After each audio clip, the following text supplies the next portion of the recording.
Voilà, Maître Janvier Momo, vous avez une réaction tout à l'heure. Oui, parce que le président Baoula a évoqué, il y a le BGFT et une certaine... Quel est l'avenir de ces appartements en Europe?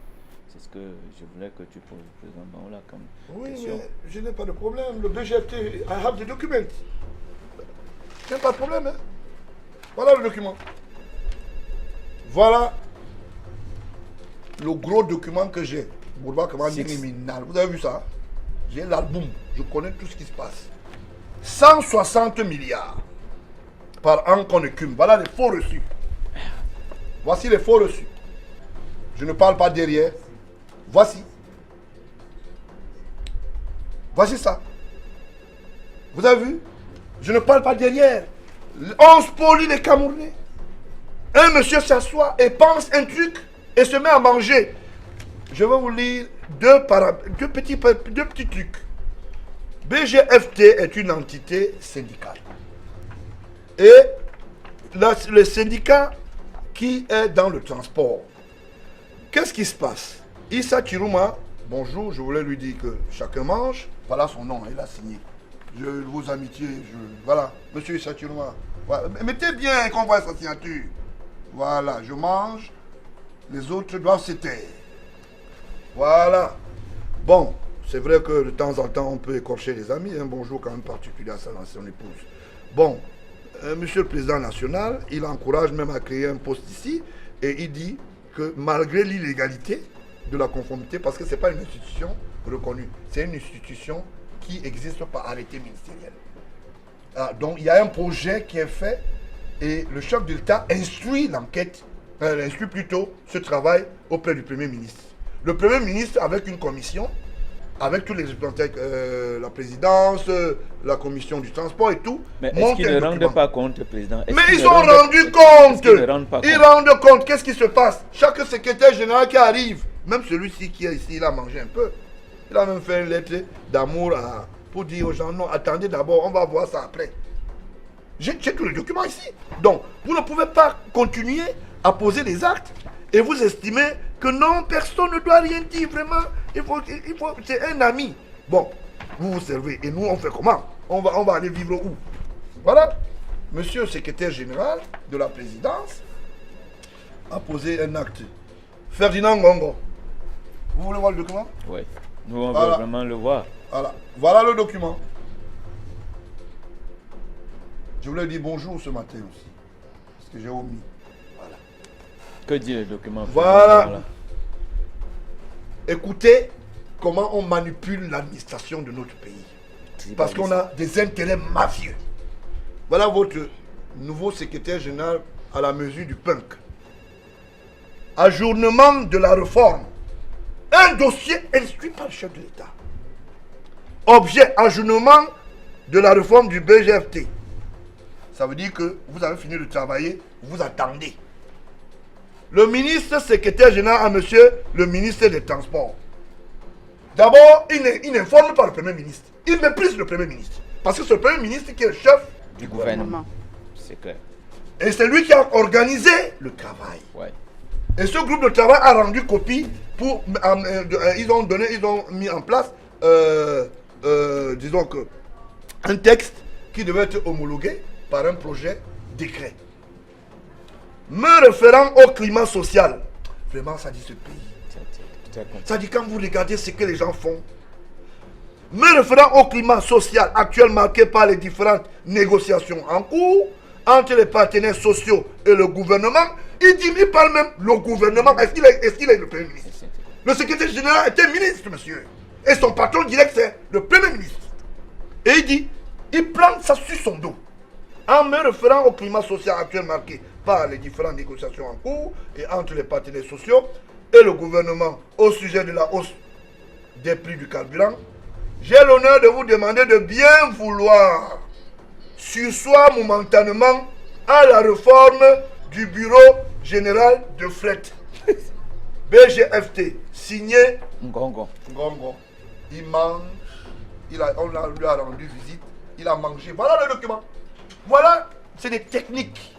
Je veux toujours expliquer ça à la population et au monde entier. C'est comme ça qu'ils font pour détourner de l'argent. Quand on vient lui donner de l'argent, il écrit le contraire. Mais quand il fallait qu'il y ait le groupe de travail, ce monsieur n'a pas hésité un moment de transmettre toutes les instructions du chef de l'État Monsieur le Président, au Premier c'est ministre. très grave. Vous voyez? Vous qui êtes juriste, je ne sais pas si vous pouvez interpréter ça. Non, c'est très grave. Ok, voilà. Président Baon, là je reviens vers vous. Les incidences politiques et économiques de la corruption au Cameroun sont nombreuses. Ce fléau est un véritable obstacle à la bonne marche des affaires publiques et freine considérablement les affaires privées et donc le développement économique du pays. Quelle stratégie de lutte contre la corruption au sein de l'administration publique aujourd'hui peut permettre au pays d'être affranchi de ce fléau? La justice a amorcé un pas dans ce chantier, mais il faut aller d'un cran plus haut encore. Vous savez, quand on condamne, on saisit au même moment les biens. Mais le vrai problème, c'est qu'il faut mettre en exécution. Parce que tant qu'on ne met pas en exécution la saisie, et les conséquences vont continuer. Parce que la seule solution aujourd'hui, par exemple, au niveau par exemple des directeurs généraux, des directeurs ou des ministres, quand on interpelle un ministre et que vraiment les charges pèsent contre lui, dès au prononcé du jugement, qu'on mette en exécution et en branle tout le système, qu'on séquestre ses biens, qu'on reverse ça dans le patrimoine étatique et public, c'est tout. Parce que c'est la seule solution. Parce que qu'est-ce qui se passe? Et il faudra qu'il y ait dans les autres séances au niveau du Sénat que de la députation législative, la Chambre législative, je vous l'ai dit, qu'on dise par exemple que désormais, quand quelqu'un pose un acte et il est condamné, définitivement, première des choses, quand on t'interpelle, on met sous séquestre tout ce que tu as comme patrimoine et aucun de tes héritiers ne profite d'aucune marge. Que ce soit ton épouse, que ce soit tes enfants. Parce qu'il faut faire ce qu'on appelle un pressing. Cette histoire de droit de l'homme là, c'est ça qui vient nuire. Parce que vous ne pouvez pas interpeller quelqu'un. Pendant ce temps-là, sa femme est en train de signer les chèques en Belgique, fait les transferts d'argent, elle fait carrément ses courses, pendant qu'on a spolié les Camerounais et le Cameroun a pris un coup. La deuxième proposition est celle-ci. C'est que désormais, quand quelqu'un pose un acte contre l'État du Cameroun, à travers l'association, un détournement, qu'il sache que sa condamnation n'est pas une condamnation évaluative. Il faut qu'elle soit c'est-à-dire définitivement placée sous le firmament de la condamnation de la peine capitale. Ça dit que, et puis, sous réserve, on émet même les réserves, on dit que à tout moment, on peut te passer au poteau. On peut te passer au poteau et ça dit on émet public. Comme ça, ça va s'arrêter. Je vais vous donner un exemple. Il y avait des groupes de bandits à Douala ici, qui posaient des actes. À l'époque, nous, on était jeunes. Et ces gens qui volaient les coffres forts dans les banques et machin, ils avaient écouté les gens. Ici au camp Oryx, moi je suis allé à l'époque voir comment, on était toujours, nous chassait même, pour voir comment on tirait sur ces gens. Mais les gens avaient peur de la chose publique, que personne ne pouvait toucher, parce que dès que vous savez que vous n'avez pas une peine évaluative, vous détenez un franc, on va vous donner la peine capitale, vous détenez 100 milliards. Mais du coup, vous comprenez que c'est... Parce qu'il y a un jeu qui se fait dans ce qu'on appelle le fondamental judiciaire. Quelqu'un peut condamner quelqu'un qui a pris 4 milliards à 10 ans, alors que comme le gars qui a pris 100 000 francs est condamné à 20 ans. Ça dépend maintenant de l'interprétation du collège qui est en place, des juges qui est en place. Donc, il faut c'est-à-dire une sanction forte pour que les gens reculent et qu'ils sachent que le citoyen, disons que la peur du gendarme, c'est le respect du citoyen. On ne peut pas continuer à accepter cela. Il y a des solutions. Bon, maintenant, la troisième et dernière chose, c'est quoi? C'est de créer une école de moralisation dans nos écoles. au plus petit niveau, dire que la chose publique, on ne la touche pas, elle est sacrée, parce que c'est ça en Chine.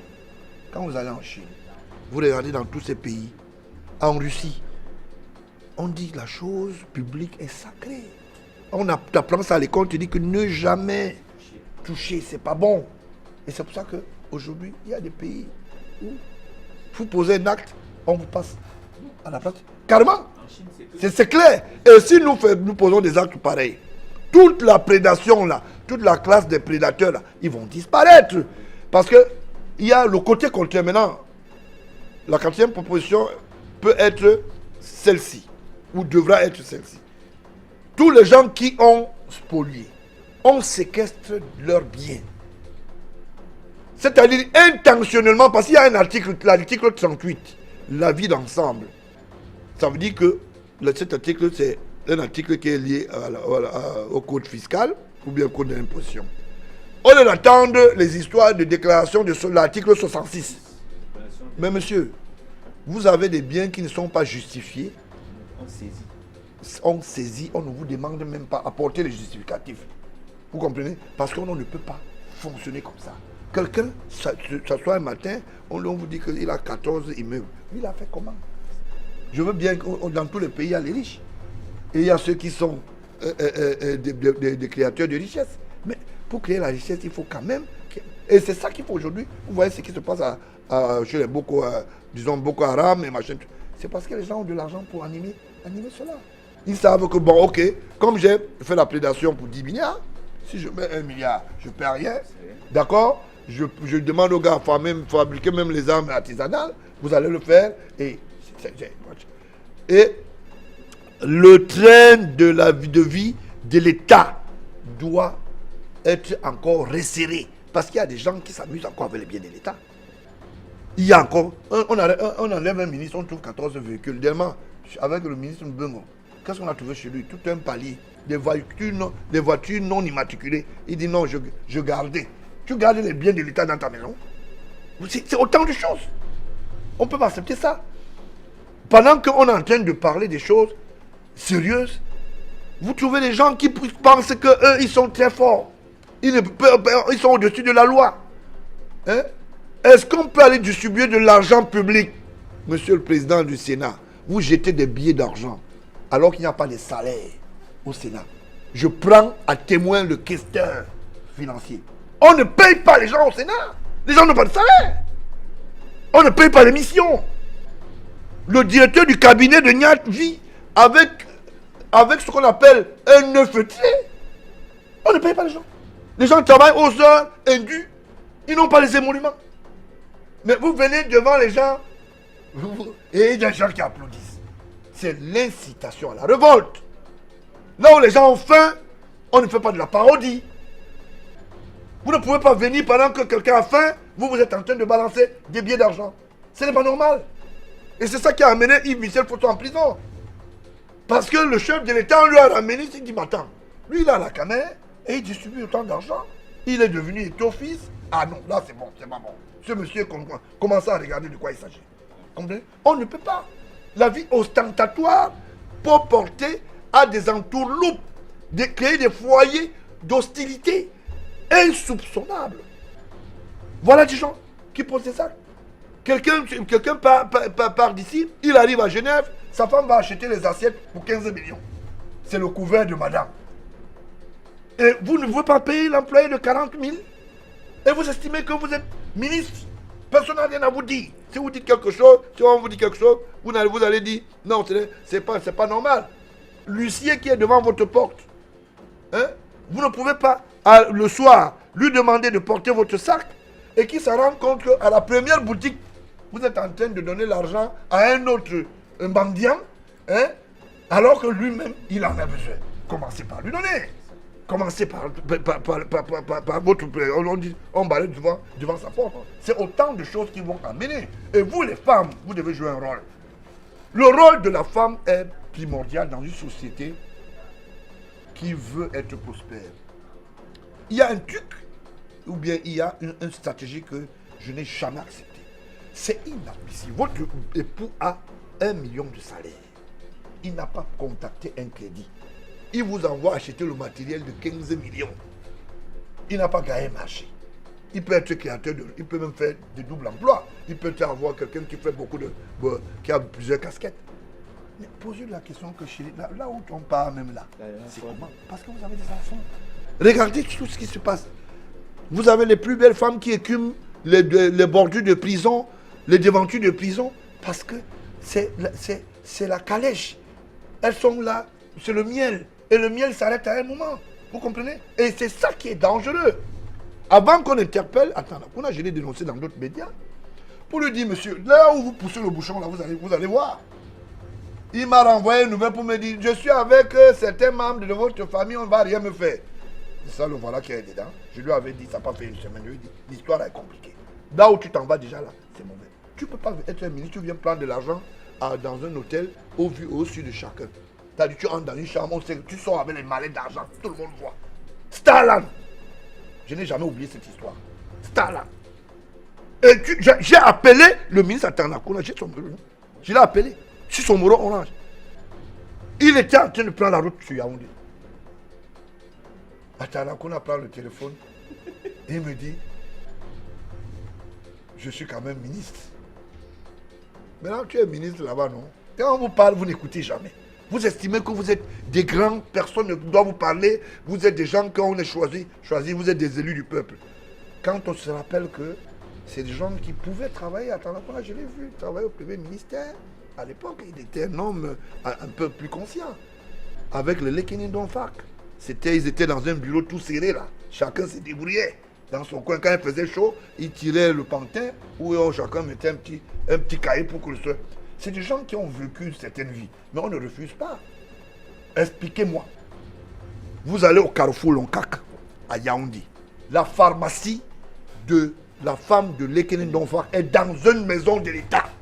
Donc, comme c'est mon ami, je m'assieds ici. Comme je suis à Afrique Média, il dit que non, ne parlez pas pour l'autre, parlez pour l'autre. Bon, est-ce que, voilà. Là, cette maison appartient à Lekini Donfak. Est-ce que c'est normal? C'est une maison de l'État. C'est pas normal. Hein? Parce qu'il a été ministre de l'Habitat. Personne n'a rien à lui dire. Si tu parles comme ça, non, tu ne l'aimes pas. Tu es jaloux. Quand on l'a nommé à la Chambre constitutionnelle, il a cru qu'on t'a réhabilité parce que l'histoire des Tourbés, je te donne même déjà l'information. L'histoire du goudron des Tourbés, ça revient avec tes amis dont je connais. Il y a un autre qui s'appelle Eric quelque chose. Il est député. On a relevé déjà ça. Le dossier est déjà bien emballé. Quand ça va te prendre, que les gens ne viennent pas dire que voilà les problèmes. Parce que Paul rappelle toujours les gens que non, viens assumer. C'est mon beau-frère. Voilà. Mais aujourd'hui, est-ce que les chevauchements de différentes compétences des structures chargées de lutter contre la corruption aujourd'hui ne constituent pas un frein, voilà, ou alors une conséquence au ralentissement de la lutte contre la corruption au Cameroun? Oui, parce que je pense, je suis d'accord avec Maître Momo, mais je voulais dire aussi que je mets un mi bémol. Est-ce que la justice elle-même est saine? Les acteurs de la justice, ces magistrats, certains, pas tous, préfèrent écumer ce qu'on appelle le miel.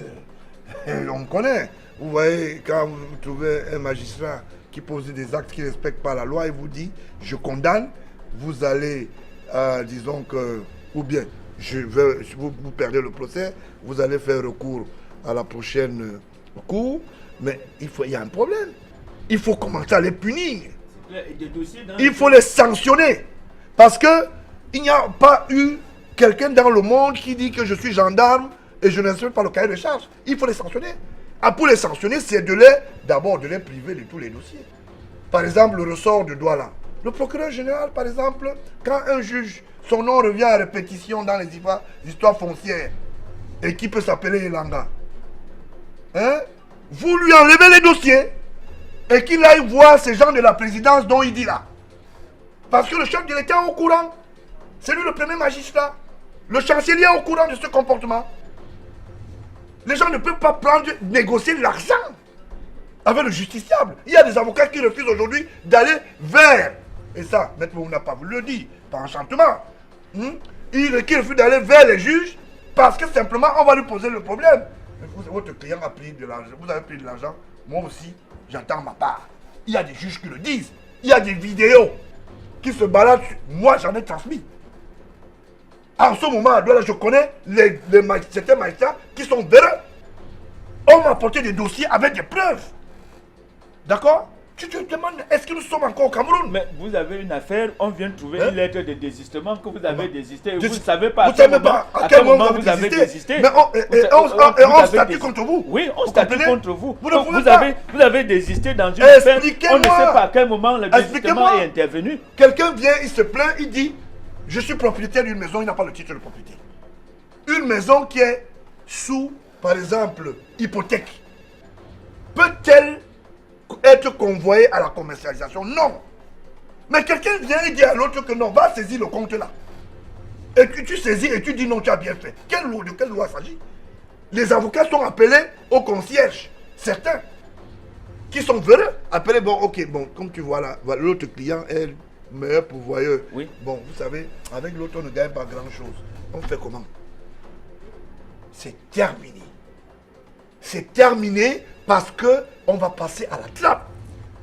C'est pour cela que, pour qu'il y ait, disons que, une politique de pointe, il va falloir qu'il y ait des bons magistrats. Il faut qu'il y ait une justice qui prospère vers la sérénité. On ne peut pas être totalement clair. On peut faire commettre des erreurs judiciaires. Oui. Vous comprenez? Ça existe. Et quand dans les chambres judiciaires, là, le timing, quelqu'un vient. Si c'est un avocat qui fait appel ou bien qui vient se constituer dans un dossier, on va dire qu'on va renvoyer. Un dossier entre dans un bureau, chez un juge, ça fait 6 mois, 1 an, ça cherche pas.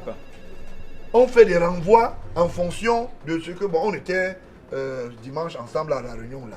Bon, comme on était à la réunion, tu m'as dit que tu vas venir donner quand? Mais c'est quoi cette histoire? Et c'est des jeunes magistrats qui font ça. Les vieux là ne font pas ça. Hein. Non, la plupart du temps, c'est les jeunes. Oui. Parce qu'ils veulent 14 portables, oui, ils veulent les parties fallonnes, ils m'accusent un peu. Parce que, tu vois là, la présentatrice là, il faut que je lui montre que j'ai 14 portables. Et quand on arrive dans son bureau, il commence à décerner les mandats de dépôt. Il s'en fout. Parce que eux, chez eux, c'est le mat de vue.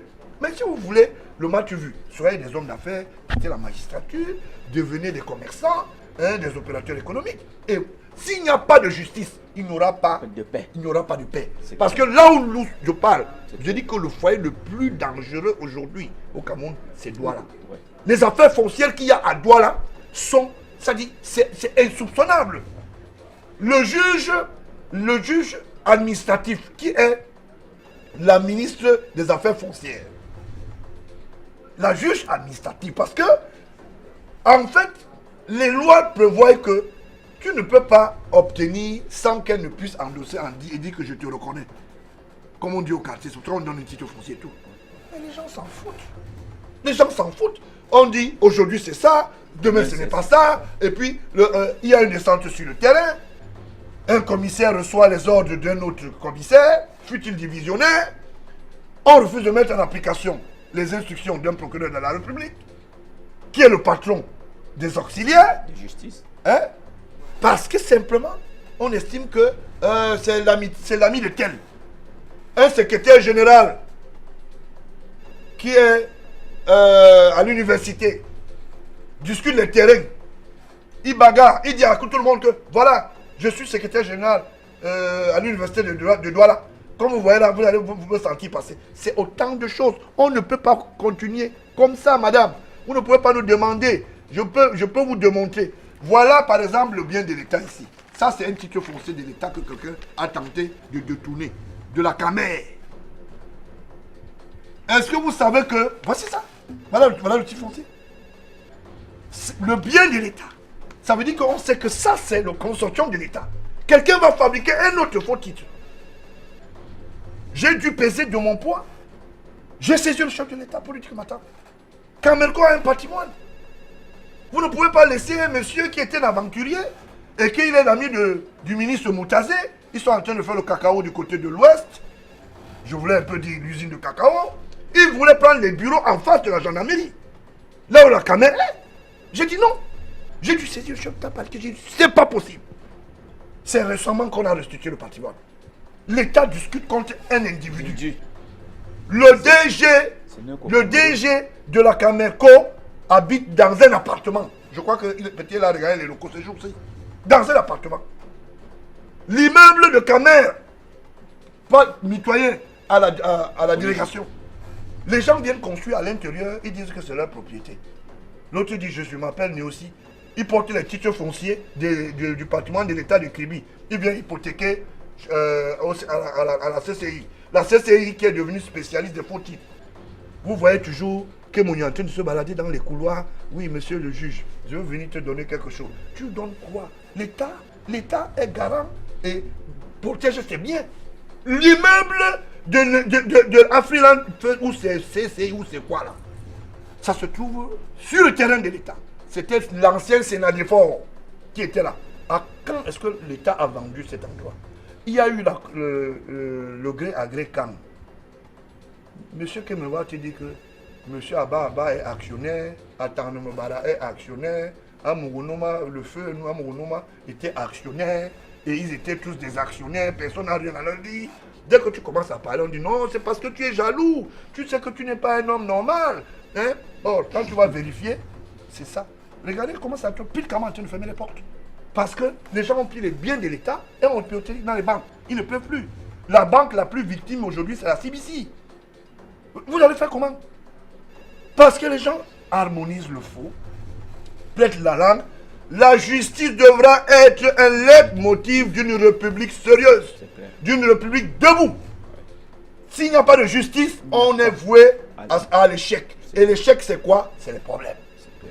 Toujours au standard, c'est la ligne rouge et vous avez la parole. Bonjour, chers panélistes. Moi, c'est Claude Amougou depuis Yaoundé. Je vous remercie pour ces dénonciations que vous faites. C'est vraiment un grand merci et un soulagement. Parce que, en voyant ce pays, nous sommes vraiment perdus. Nous vivons dans une perdition totale. Nous ne comprenons pas où nous allons, ou en avant ou en arrière. Nous voyons comment nos pays voisins sont développés. Mais chez nous, ici au Cameroun, ce qui nous préoccupe plus, c'est le détournement des fonds.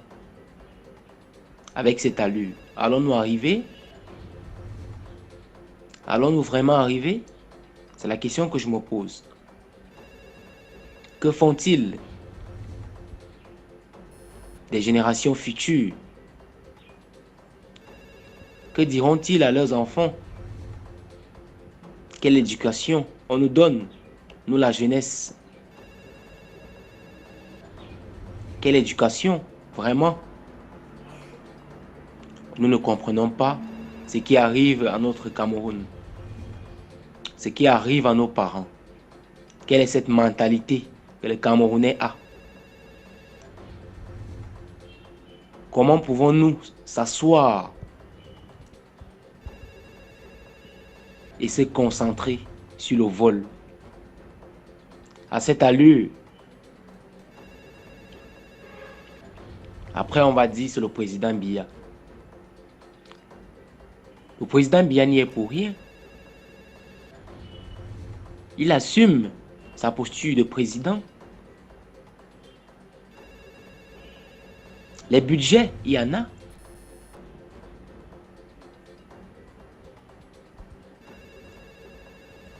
Franchement, à cette lancée, j'aimerais encore une fois vous dire merci pour ces dénonciations. Parce que nous ne comprenons pas comment est-ce que dans un pays où les ministres sont...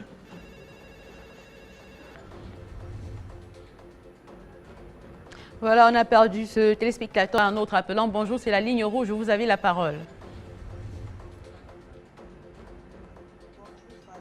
C'est toujours Émilie de l'Allemagne.